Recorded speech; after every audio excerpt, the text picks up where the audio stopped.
Bueno, pues este es el cuarto vídeo y último de la primera pregunta del tema que es, como veis,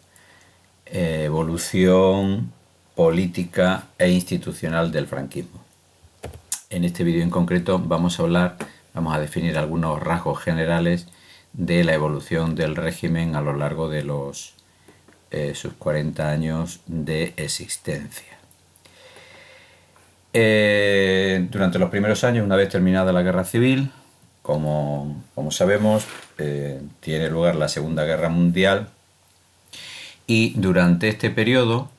que bueno, se denomina nacional-sindicalismo, va a tener una presencia muy notable, muy destacada en el gobierno y una influencia muy clara la Falange. Volvemos a recordar, Falange es un partido de carácter fascista y lo que se pretendería sería implantar un sistema político a imagen y semejanza de inspiración fascista, pues como tenía lugar en Alemania o como tenía lugar en Italia. Esas son también las intenciones del dictador. España, a lo largo de la Segunda Guerra Mundial, la postura de España va a ir variando conforme vaya transcurriendo los acontecimientos. En un primer momento, España, bueno, después de un breve periodo de neutralidad, se va a inclinar por la no beligerancia en la guerra, que significa que España no participa en la misma, es no beligerante, pero eso no significa neutralidad, ya que España efectivamente no es neutral, puesto que va a manifestar un apoyo incondicional a Alemania.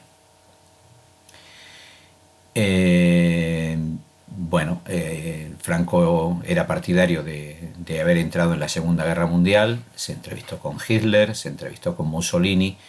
pero digamos las recompensas que esperaba obtener no estaba Hitler dispuesto a satisfacerlas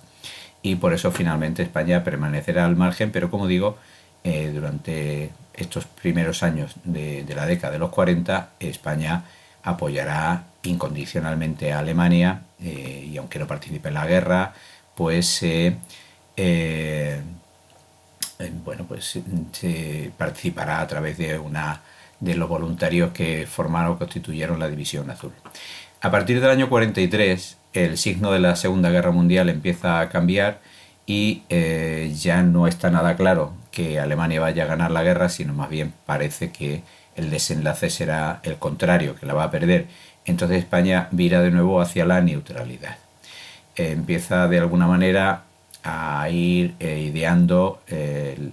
la postura de las dos guerras, una guerra entre los aliados y Alemania, en la cual España en este momento sería neutral, y una guerra entre Alemania y la Unión Soviética, en la cual España sería claramente favorable o partidaria de Alemania. Cuando termina la guerra, se va a producir el boicot internacional, la retirada de embajadores, la oposición a que España entre en la ONU y la posición del régimen pues tiene que ir variando, tiene que ir desligándose un tanto de esa influencia y de esa presencia falangista. No significa que Falange pierda en absoluto toda la influencia, que de hecho mantendrá durante todo el régimen, pero de alguna manera tiene que ir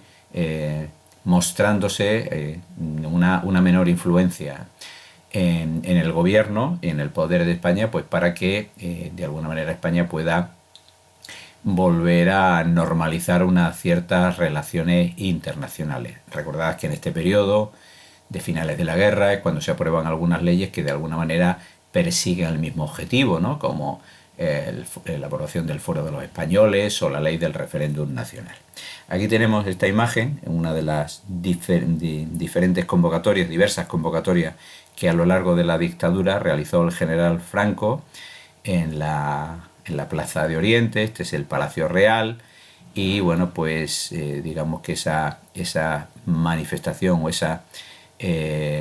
aglomeración de personas, bueno, pues estarían en apoyo del caudillo o en apoyo de España. Franco siempre entendió que España y él era lo mismo y que apoyar a España era apoyar a Franco y que apoyar a Franco era apoyar a España. Entonces, bueno, pues toda esta gente, indudablemente empujadas también por el régimen, empujadas por la propia Falange, pues acudieron, como veis, a, digamos, reivindicar España frente a ese boicot internacional y a reivindicar también la figura del propio caudillo. A finales de los 40, principios de los años 50, va a haber un cambio digamos, un poco en el signo, digamos, ideológico aparente, por lo menos, del sistema político, y del nacional sindicalismo se va a pasar al nacional catolicismo. Bueno, la Iglesia ya sabemos que tuvo influencia en todo el régimen, pero en este periodo, pues a través de diferentes grupos de presión, como es, por ejemplo, la Asociación Católica Nacional de Propagandistas, pues va a incorporar diferentes miembros al gobierno y va a tener una influencia notable. Estamos en el periodo, desde finales de los 40, de la Guerra Fría. La Guerra Fría va a suponer una excelente oportunidad para que España pueda normalizar sus relaciones diplomáticas. A Estados Unidos la presencia geoestratégica de España le va a ser muy conveniente. España está relativamente cerca de Oriente Próximo, un territorio que quedaba al margen de la creación de la OTAN, a la cual España no se podrá integrar por su sistema político, y una zona de indudable importancia, pues, económica, sobre todo por los numerosos yacimientos de pozos de petróleo que tanta relevancia, pues, tienen incluso hasta el momento actual. España, digamos que de cara a Estados Unidos, pues tiene esa posición geoestratégica que ofrecer, y tiene también, bueno, pues el hecho de que podrá decir que el régimen siempre estuvo en contra de la Unión Soviética, que siempre entendió que era el sistema político implantado en la Unión Soviética bajo el mando de Stalin, pues que era un régimen abominable. Entonces, en ese nuevo periodo de la Guerra Fría, pues España va a tener una oportunidad de normalizar las relaciones, y este periodo del nacionalcatolicismo pues va a suponer de alguna manera esa normalización. Pues España entra en la ONU. España, como hemos dicho ya en alguna ocasión, firma el acuerdo con la Iglesia, el concordato, y va a firmar también el acuerdo de bases con Estados Unidos, en el cual, pues bueno, pues va a suponer que España va a proporcionar determinados enclaves para que Estados Unidos instale bases militares absolutamente al margen de cualquier inspección o control por parte del Estado español. Y pues de alguna manera, de la mano de Estados Unidos, España va a poder, en líneas generales, normalizar sus relaciones internacionales, bueno, pues salvo evidentemente con países como, por ejemplo, la Unión Soviética, o por ejemplo con el reciente Estado creado de Israel.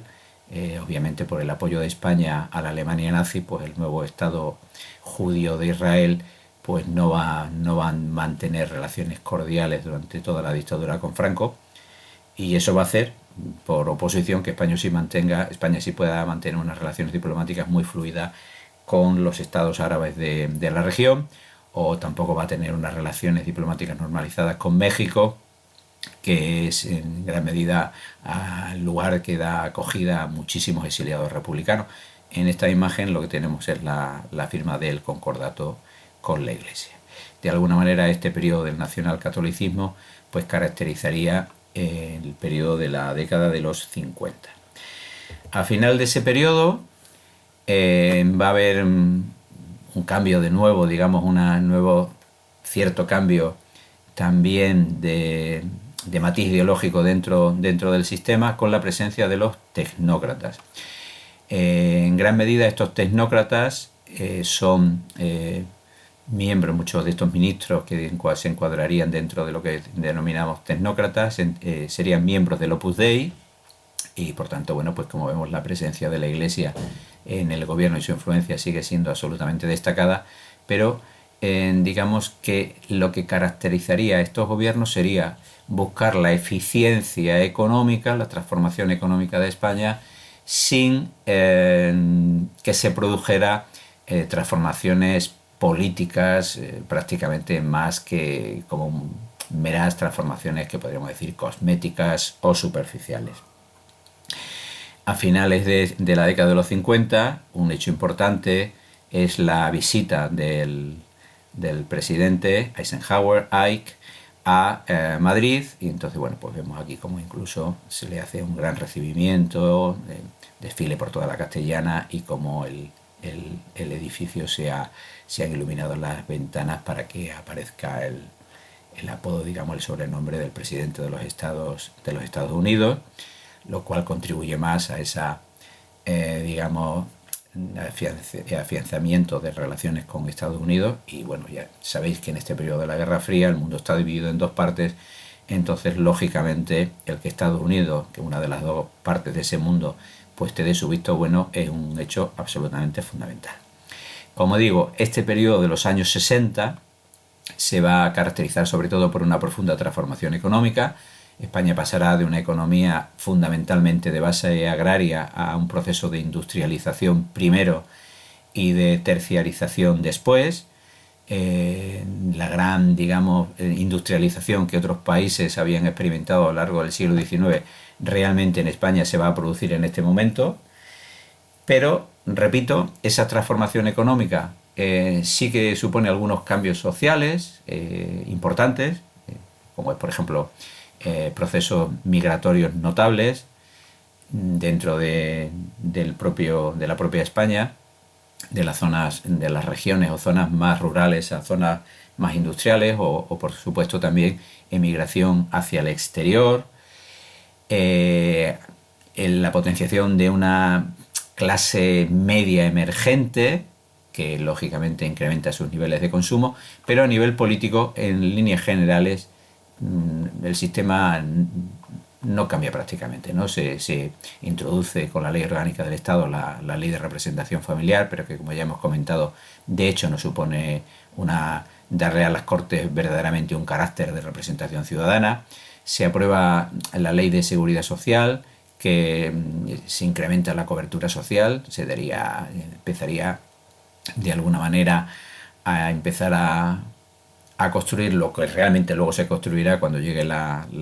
después de la transición a la democracia, que sería el estado del bienestar, porque entre otras cosas en este momento no es posible porque existe una fraude fiscal absolutamente generalizado y bueno, pues no es posible el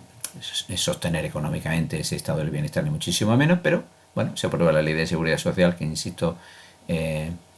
incrementa la cobertura social. Se aprueba la ley de prensa, que la aprueba siendo ministro Manuel Fraga Iribarne. Aquí tenemos una revista de la época, La Codorniz, una revista humorística, satírica. Bueno, pues digo que en la ley de prensa se aprueba siendo ministro de Información y Turismo Manuel Fraga Iribarne, que lo que hace es suprimir la censura previa. Eso realmente no implica ni muchísimo menos una desaparición de la censura o podemos decir que se implante la libertad de expresión, porque realmente el miedo a las sanciones económicas muy importantes o sanciones de otro tipo que se podían imponer si se publicaba algo que digamos superara lo que el régimen estaba dispuesto a aceptar, pues el miedo a todo ese tipo de represalias y sanciones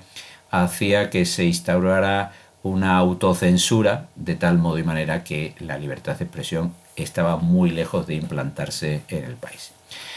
Bueno, pues esta sería un poco la característica de los años 60. Ya en los años 70